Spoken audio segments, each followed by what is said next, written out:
নমস্কার, ক্যালকাটা ডায়ালগস থেকে মনোজ দাস বলছি। পশ্চিমবঙ্গ এখন আটকে আছে সোনারপুরে। টিভির পর্দায় সোনারপুর আর যুবরাজ অভিষেক ছাড়া আর কোনো খবর নেই।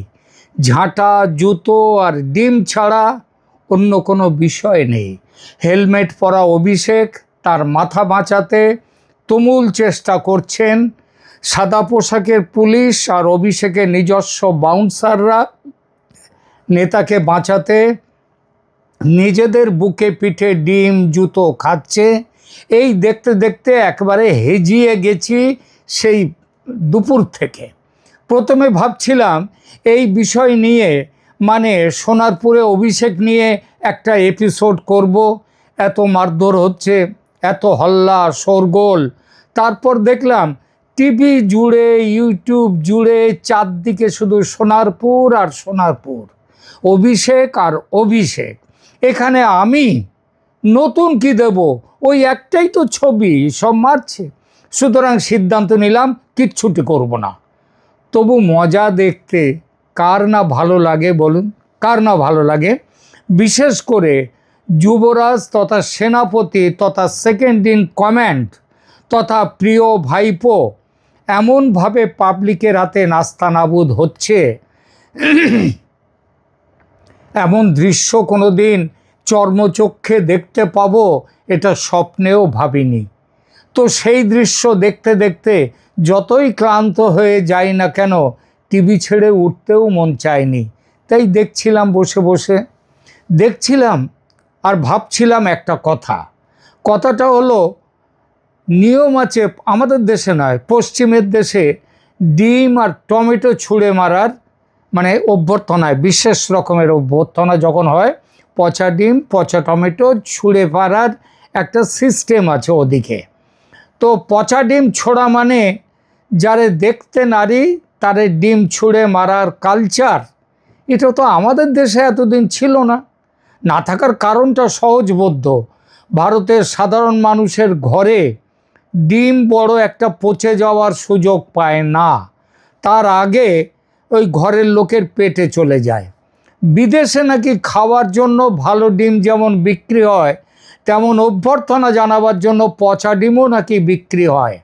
অবশ্য এটাও শুনেছি পচা ডিমের স্টক তৈরি করার জন্য কেউ কেউ আবার খোলা রোদ্দুরে ডিম রেখে দেয় 2-4 দিন আগের থেকেই পচাবার জন্যে, যাতে ঠিকমতো অভ্যর্থনাটা যাকে দেওয়ার কথা সেটা যাতে ঠিকমতো দেয়া যায়।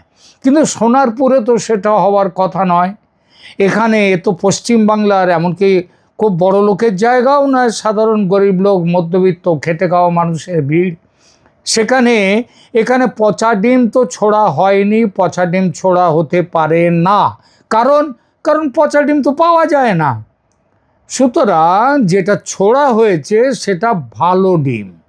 সুতরাং যারা বলছেন অভিষেককে পচা ডিম মারা হয়েছে এবং পচা ডিমের দুর্গন্ধে, ওরে বাবা রে কি বিকট গন্ধ রে বাবা, না স্যার, সেটা হয়নি। অভিষেকের রিয়াকশান দেখুন। পচা ডিমের গন্ধে একবারও কি নাক ছিটকেছেন অভিষেক?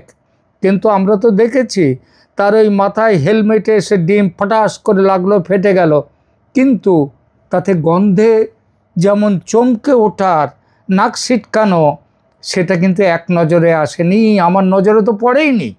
আপনাদের কারো নজরে যদি পড়ে থাকে দয়া করে বলবেন, আমি ভুল শুধরে নেব। অতএব ধরে নেওয়া ভালো যা ছোঁড়া হয়েছে সেগুলো ভালো ডিম। ইস, কত লোকের, মানুষের পেটে তাদের খাদ্য হিসেবে যে যাওয়ার কথা সেগুলো ছুঁড়ে মারতে হয়েছে এই লোকটাকে।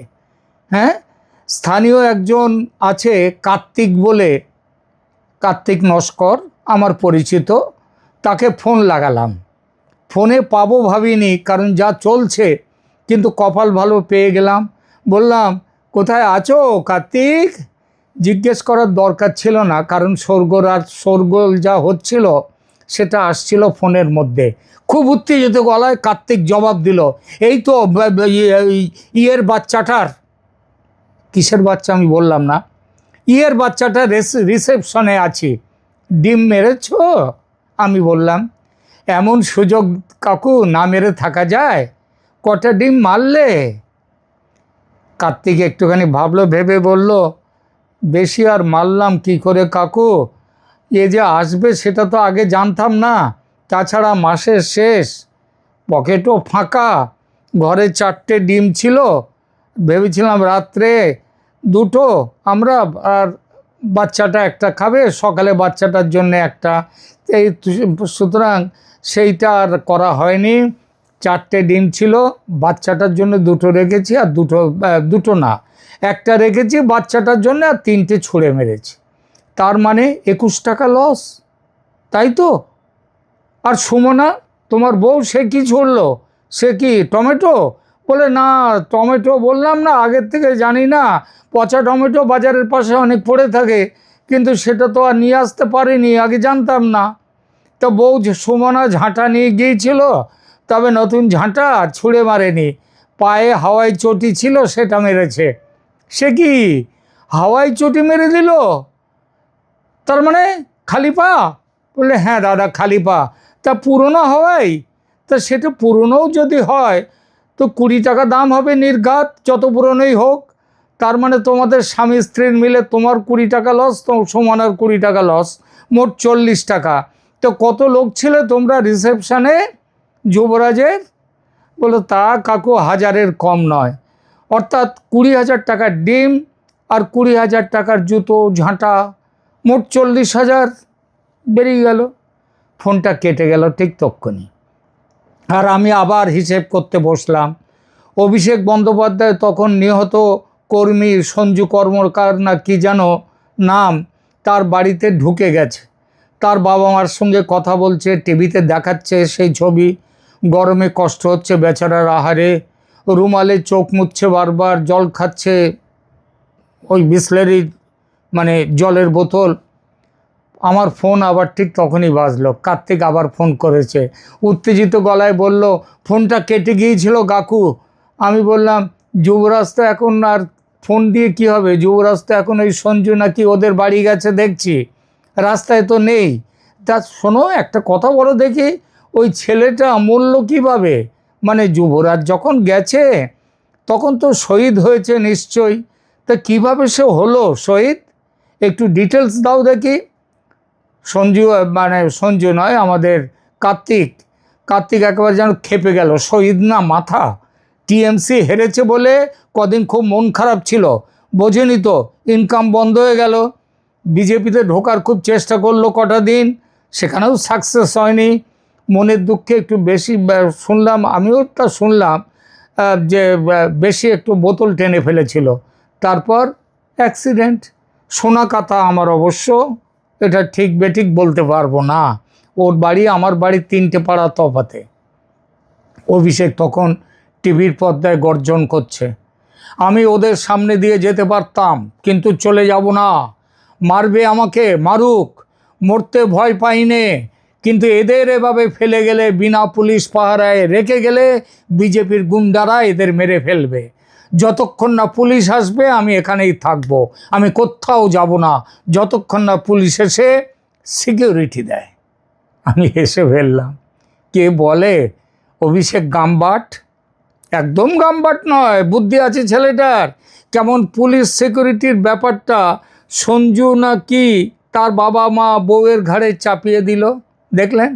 বললে পুলিশ না এলে, সিকিউরিটি না এলে যাব না, সিকিউরিটিটা কার, তোমার না ওদের? এই না হলে নেতা? এবার উঠে পড়লাম, টিভি তার মতো চলছে, তার মতো। ফিরে এলাম বেশ কিছুক্ষণ পর, ফের যখন টিভির সামনে বসলাম তখন তৃণমূলের মিডিয়া সেলের বেঁচে পড়তে থাকারা দেখলাম তৃণমূলের হয়ে অভিষেকের ওপর জনরোষের ছবি আলাদা করে পোস্ট করেছে, ওরা কিছু নতুন অ্যাঙ্গেলের ছবি দিয়েছে, সেটাও দেখছি। ইতিমধ্যে যথেষ্ট পুলিশ, সিআরপিএফ ইত্যাদি পৌঁছে গিয়েছিল সোনারপুর, তাদের পাহারায় অভিষেক নির্বিঘ্নে বেরিয়ে এসেছে সোনারপুর থেকে। ভাবছি আজকের মতো নাটক শেষ, কিন্তু নাটক তখনও বাকি। দেখলাম তিনি অ্যাপোলো হাসপাতালে যাচ্ছেন, সেখানে ভর্তি হবেন। আমি অবাক হলাম, ঝামেলা তো হয়েছে ওই সঞ্জুর বাড়িতে যাওয়ার পথে, তারপর যখন শহীদ পরিবারের সঙ্গে কথা হচ্ছিল তখন তো দেখলাম অসুস্থতার কোনো চিহ্ন নেই, তার মাথা এখনও আগের মতোই রয়েছে, সব কিছু, কেবল তার বাড়ির ভেতরে মাথা থেকে হেলমেটটা খোলা হয়েছিল, কিন্তু চুলের ভাঁজ টাচ পর্যন্ত সব ঠিক আছে। তাহলে অসুস্থটা হলোটা কখন? ফেরার সময় তো কোনো ঝামেলাই হয়নি, নতুন করে আঘাতটা লাগলো কখন যে হাসপাতালে ভর্তি হওয়ার দরকার? যদি ডিম জুতোর বদলে তৃণমূলের যেটা সিগনেচার রিসেপশন, মানে বিরোধীদের জন্যে, সেটা যদি হতো তাহলে পাথর বোমা চলতো, তাহলে হাসপাতালের দরকার পড়তো। সেটা তো হয়নি। তখনই বুঝলাম এটা অভিষেকের কাঁচা মাথার কাজ নয়, নিশ্চয় পিসির ঝুনো মাথার বুদ্ধি। বোকা ছেলে, বলে দিয়েছে হয়তো পিসি, তোর তো আগেই যাওয়া উচিত ছিল কেস পাকা করতে।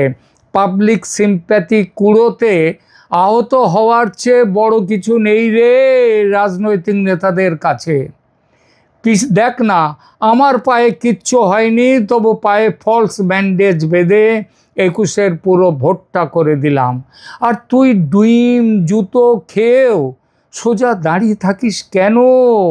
হাসপাতালে যা, হাসপাতালে যা, ভর্তি হ, শুয়ে পড় বেডে, 1 মাস শুয়ে থাকবি, রাজ্য সফরে গিয়ে ডিম জুতো খাওয়ার হাত থেকে বাঁচবি, শুয়ে পড়। এটা হয়তো পিসির মাথায় এসেছিল, কিংবা পিসির মাথায় হয়তো আসেনি, কারণ এখন মাথাটা ওনার মাথাটা অনেকটা একটুখানি যেন ছিন্ন বিচ্ছিন্ন হয়ে গেছে। হয়তো অভিষেক মনু সিংভি, কপিল সিব্বল, তারপরে আরও সব হয়েছে, তারা সব কি নিশ্চয়ই খবর দিয়েছে। না না, এমনও হতে পারে এটা ইন্ডি জোটের খবর। শুনলাম রাহুল গান্ধী, মল্লিকার্জুন খাড়গে, ওদিকে অখিলেশ প্রসাদ সিং, এরা নাকি অভিষেক এত মার খেয়েছে, এত আহত হয়েছে, তার জন্যে এরা নাকি এদের নাওয়া খাওয়া প্রায় বন্ধ হয়ে যাওয়ার মতো। তারাই পিসিকে অলরেডি ইতিমধ্যে প্রায় শোক বার্তা পাঠাবার মতো পাঠিয়ে দিয়েছে যে অভিষেকের এই আঘাত লাগার জন্যে তাকে মেরে ফেলার চেষ্টা হয়েছে। আর অভিষেক ওখানে কিচ্ছু বলেনি যে তাকে মেরে ফেলার চেষ্টা, কিন্তু পরের দিকে বলছে এটা আমাকে মেরে ফেলার চেষ্টা হয়েছিল। সুতরাং যখন মাথায় এলো হাসপাতালের কথা, তখন যুবরাজ ছুটলেন কোথায়? অ্যাপোলো কোথায়? কাদাপাড়ায়। লেগেছে সোনারপুর, সেখান থেকে আর এক সীমান্ত, সেটা হচ্ছে অ্যাপোলো, কাদাপাড়ার অ্যাপোলো। কিন্তু পিসি যে আর সেই পিসি নেই, ভয় আউট, ভরসা ইন। এটা অ্যাপোলোর পক্ষেও। অ্যাপোলোর ডাক্তাররা বলে দিলেন এটা ইমার্জেন্সিতে ভর্তি হওয়ার কোনো কেস নয়, 2-4টে ডিমের কুসুম ফেটে গিয়ে গায়ে লেগেছে, আর কিছু হয়নি। এই কুসুম ফুলের গায়ে মূর্ছা যাওয়ার মতো তো শরীরে হাসপাতালে ভর্তি করা যায় না, এটা বাড়ি গিয়ে স্নান করে একটু শুলেই ফিট, জামা কাপড়টা চেঞ্জ করতে হবে, এই যা। অ্যাপোলো ভর্তি করলো না। খবরটা গেল পিসির কাছে। বেরোলেন পিসি কালীঘাট থেকে। কলকাতার একদা মেয়র বৈশাখী খ্যাত শোভন এসে বিস্তর অনুনয় করলেন অ্যাপোলো কর্তৃপক্ষকে, ডাক্তারদের, চিড়ে ভিজল না। এরই মধ্যে অ্যাপোলোর কে নাকি পাশ থেকে বলেছে টিএমসি যখন ক্ষমতায় ছিল তখন নেতাদের বকেয়া বিল হয়েছে 137 কোটি টাকা, সেই অঙ্ক আর বাড়াতে চায় না অ্যাপোলো। এত সাহস! এই রকম পরিস্থিতিতে যুবরাজের শরীর খারাপ, হাসপাতালে ভর্তি হতে এসেছে, তখন কিনা টাকার চাহিদা, টাকার হিসাব।